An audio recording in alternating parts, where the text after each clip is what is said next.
लातूर जिल्ह्यातील औसा तालुका येथील देवताळा येथील शांतिनिकेतन माध्यमिक आश्रमशाळा येथील वसतिगृह अधीक्षक श्री उद्धवराव जगताप हे नुकतेच सेवानिवृत्त झाले। त्यांच्या सेवानिवृत्तीनिमित्त त्यांचा भव्य असा सत्कार करण्यात आला। या प्रसंगी संस्थेचे अध्यक्ष रामदास चव्हाण सर, जिल्हा परिषद सदस्य शालिनीताई चव्हाण, माजी पंचायत समिती सदस्य हनुमंतदादा पाटील एकंबीकर यांची प्रमुख उपस्थिती होती।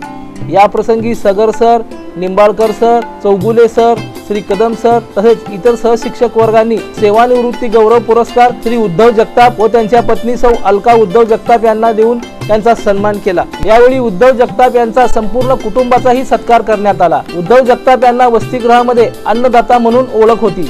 या वसतिगृहामध्ये अन्नदाता म्हणून ओळख असणारे वसतिगृहाचे अधीक्षक श्री उद्धव जगताप यांच्या सेवानिवृत्तीच्या वेळी अनेक विद्यार्थ्यांच्या डोळ्यामध्ये अश्रू तरळून आले होते। YouTube चॅनलला लाईक करा, कमेंट करा आणि सबस्क्राइब करायला विसरू नका।